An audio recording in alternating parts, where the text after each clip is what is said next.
Melchisedec, bonjour. Bonjour. Vous êtes évêque de Butembo-Beni et avec Pâques 2025, résurrection du Seigneur, aussi deuil, la mort du Père François. Comment vous avez accueilli cette nouvelle en tant qu'évêque, comme lui, donc collaborateur dans la mission, vous confiez par le Christ?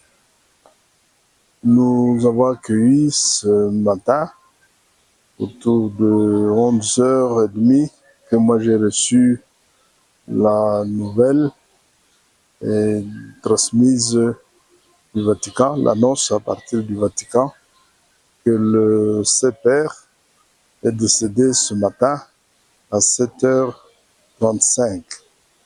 Et c'est avec une grande tristesse que j'ai appris cette nouvelle, parce que hier à Regina Pacis, il s'est montré après la messe devant une grande foule rassemblée à la place Saint-Pierre, où vous voyez manifestement qu'il est fatigué, qu'il est souffrant, mais il a prononcé quelques paroles, il a béni le monde et la ville, donc donné sa bénédiction, Urbi et Orbe, et aussi avec un message qui semble déjà, je dirais aussi, un grand héritage qu'il laisse. C'était, on dirait, comme un adieu qu'il donnait pratiquement à l'Église. Ouais. Et le fait qu'il se soit montré après, on a attendu quand même un tout petit peu plus longtemps que d'habitude, mais il est apparu, hein, et il a salué de main et béni ceux qui étaient rassemblés à Saint-Pierre, souhaiter une joyeuse sainte fête de Pâques. C'est le courage, donc, ouais, qu'on pouvait voir, donc, de quelqu'un qui a souffert. Nous avons suivi pendant plus de mois. Il a été hospitalisé, il est sorti et pratiquement, on pouvait s'attendre, ouais, au pire, peut-être même avant cela, mais c'était impressionnant, ouais, de voir qu'il n'a pas manqué ce rendez-vous de Pâques. C'est adressé son message à la ville de Rome et au monde entier, à l'Église tout entière. Et ce qu'on a appris, moi ça je n'ai pas eu ça de... La veille, il aurait été aussi, il a passé 30 minutes dans la prison. Il est allé voir les prisonniers, où il a passé 30 minutes. Donc dans son état. Peut-être même ça leur parlait, comme il l'a fait d'ailleurs il y a plus d'une semaine. Il a fait tour à la basilique. Comme ça, discrètement, simplement, son silence, son regard a beaucoup ému les gens. Signe de ce qu'il a toujours été depuis ce pontificat, cette proximité envers tous ceux qui venaient à Rome, envers les fidèles, montrer cette proximité d'un bon pasteur.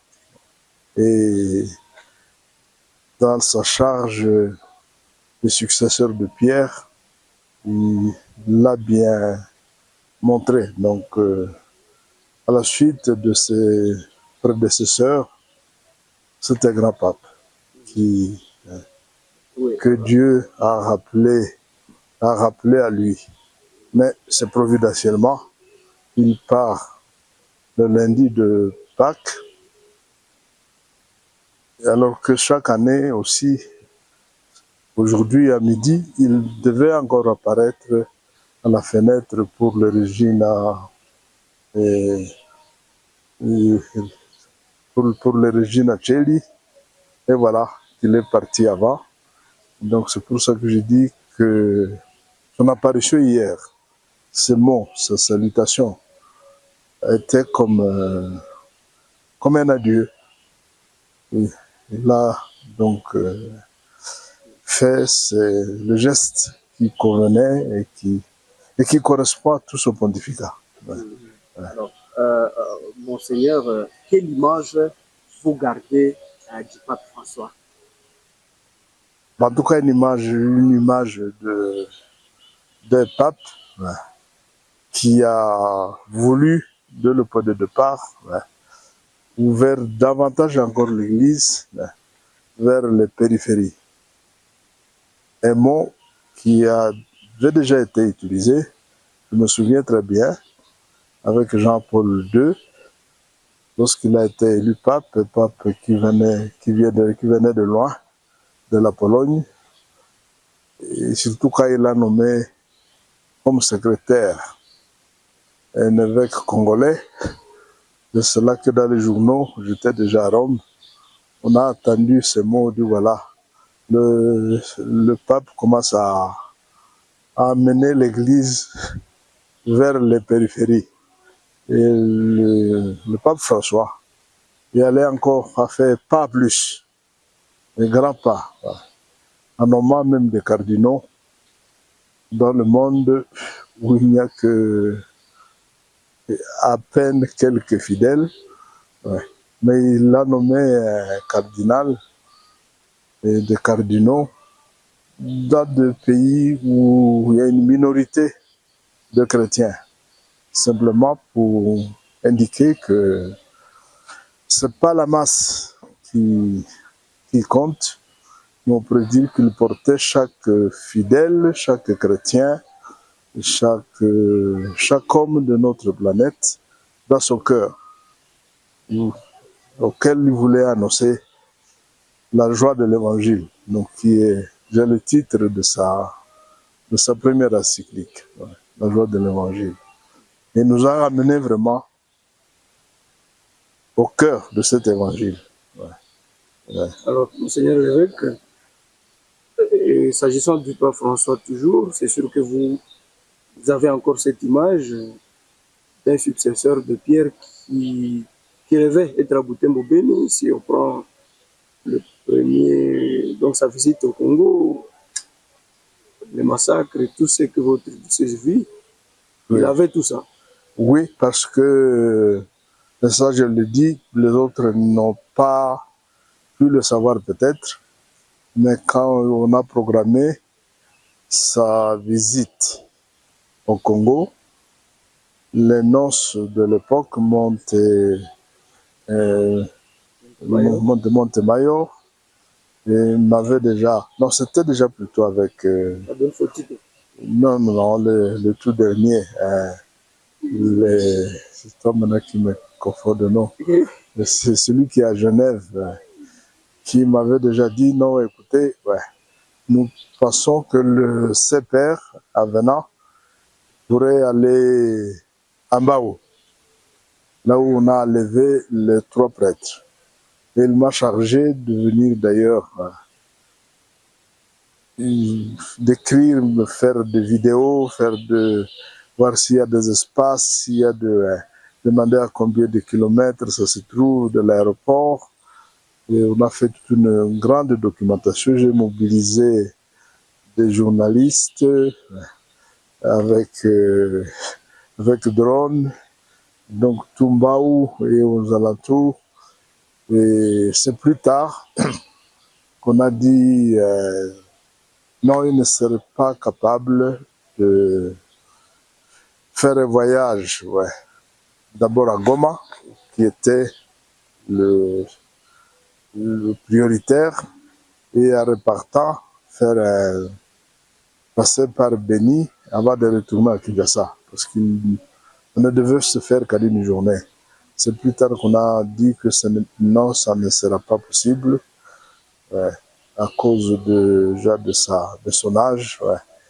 Et finalement aussi, sa venue à Goma a été aussi reportée, non pas que celui qui le voulait, mais il a compris les enjeux qu'il y avait en dessous, parce que c'était mieux qu'il vienne à la capitale, ce qu'il a fait, déjà fatigué, ouais, vous le voyez manifestement, mais dès qu'il est arrivé à Kinshasa, c'était toute la ville rayonnait, je dirais, de joie. Ouais.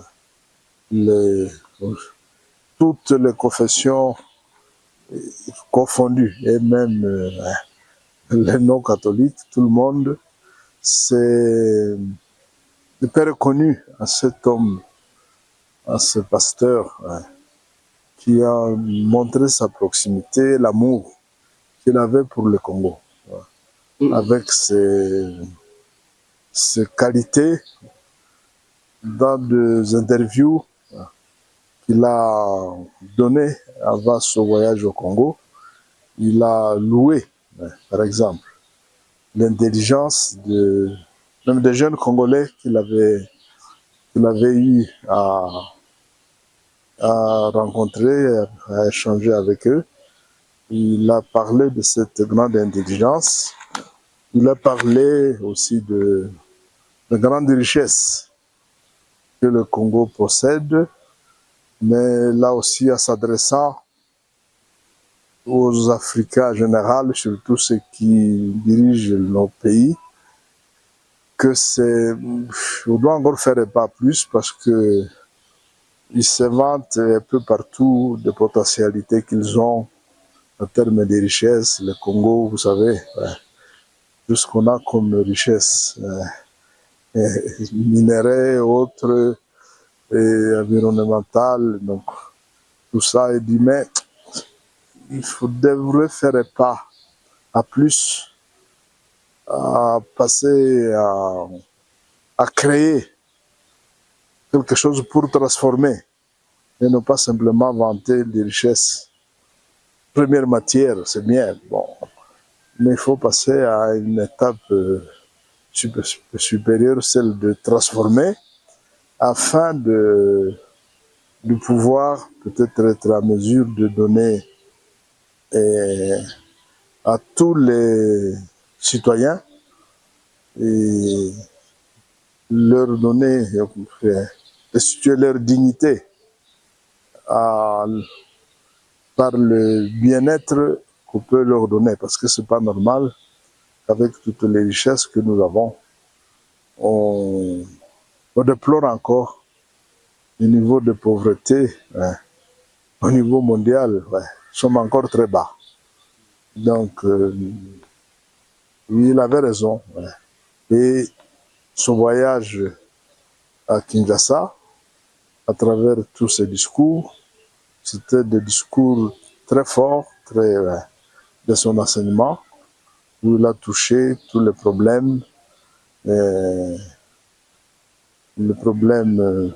les défis de l'Église, remercier la Sengo pour ce message, pour cette proximité, surtout le message qui ne manque jamais un aspect social, de rappeler que nos gouvernants ont l'obligation de travailler à ce que le Congolais puisse vivre dans une paix, dans une justice, dans une fraternité vraiment chrétienne, évangélique. D'interpeller sur tous les maux qui rongent le Congo. Et pas plus tard que hier, je crois que c'est l'évêque de Goma qui en a parlé officiellement. Donc là, pour montrer son attention au Congo et programmer déjà, on a annoncé la béatification de Bwanachui. Donc c'est jeune homme de Goma, de notre province du Nord Kivu, qui a été assassiné parce qu'il n'a pas cédé à la corruption. Voilà, un mal qui ronge le Congo. Donc l'a pris. Ouais. Et à son époque, dans un discours, Il a parlé aussi de Bakanja. Donc on peut déjà sentir par là la place que le Congo avait dans son cœur. Hier encore dans le message, ouais, il a évoqué les situations de guerre, de violence que nous sommes en train de vivre dans les régions des Grands Lacs et la République démocratique du Congo. C'est revenu 2 fois dans le message. Donc, signe que il nous portait dans son cœur.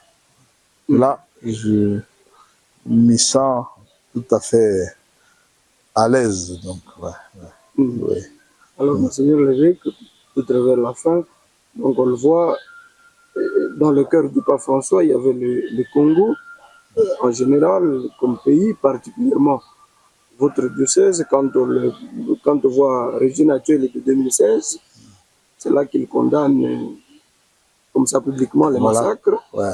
Et on voit quand la sœur Sylvie Wakaturati est décédée, il a donné un message. Ouais. Et pas seulement ces 2 occasions-là, Butembo Béni. Ouais. Comment vous aviez fait pour, je dirais, créer cette proximité avec lui,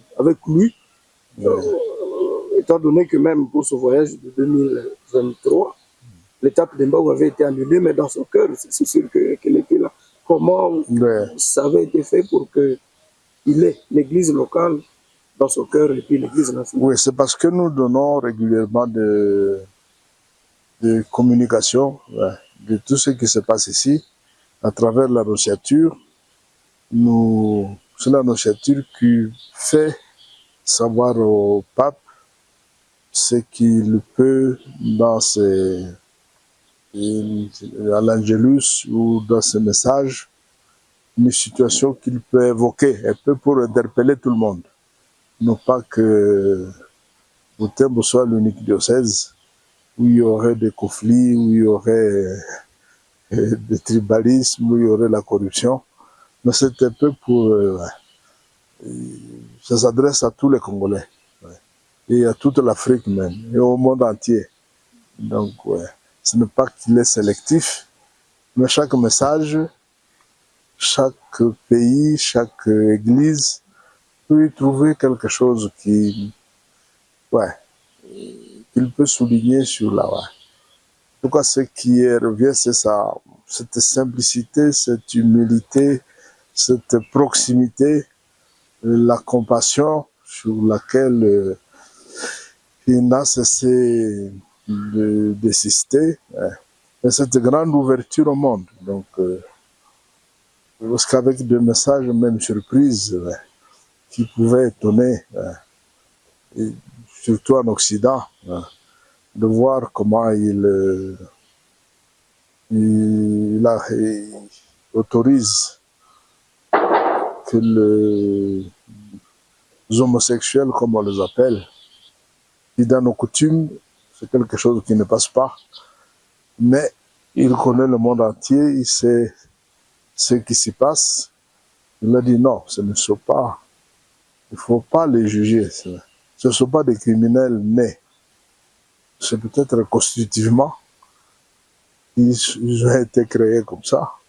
Donc on ne peut pas les discriminer, peut-être à cause de ce qui est. Ça veut dire que c'est...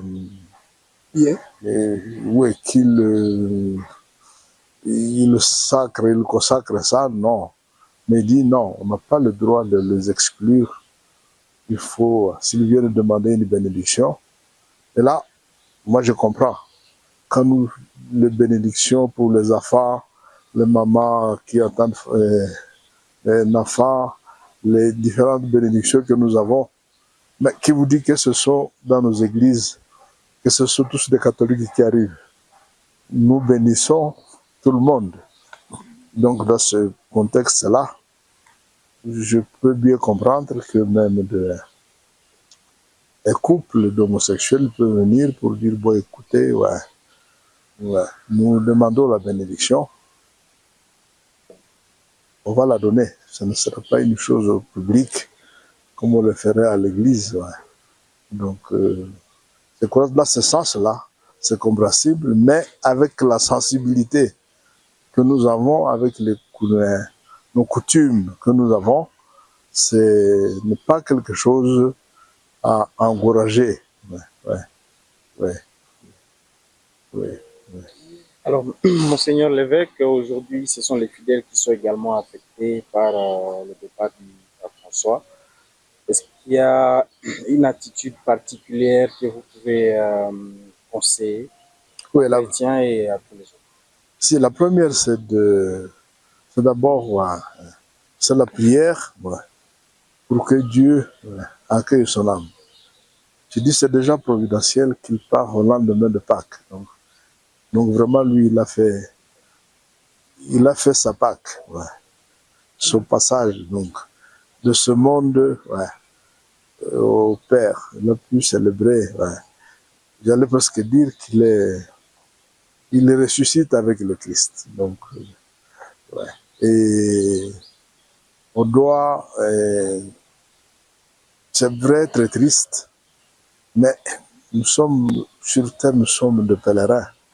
Et lui qui est devenu pape déjà avec un âge avancé, il a dirigé l'évêque pendant 12 ans et un peu plus. Ça veut dire que Dieu lui a donné la grâce de... Je ne suis pas sûr qu'il lui croyait qu'il ferait autant de... Et dans son calendrier, il y avait encore des programmes. Donc, en se disant, bon, personne ne dispose de sa vie. C'est un don de Dieu. Il faut le gérer. Et je dis avec un sens de grande responsabilité de sa charge de chef de l'Église catholique romaine, successeur de Pierre. Il a annoncé l'Évangile jusqu'au bout. Même dans sa grande souffrance, il a eu ce courage-là. Je crois que ce n'est pas donné à n'importe qui. En tout cas, je ne me vois pas. Donc, il est admirable et nous remercions Dieu pour tout ce qu'il a été et accompli, donné à l'Église. Et à notre Église particulièrement. Monseigneur, merci pour les paroles comme Melchisedec, que vous êtes évêque de Butembo Béni. Merci d'avoir répondu à nos questions juste après le départ du pape François vers le Père, comme cela a été annoncé par le Vatican. Oui, donc c'est cela. C'est le passage, oui. C'est sa Pâques. Mais là, un bon passage.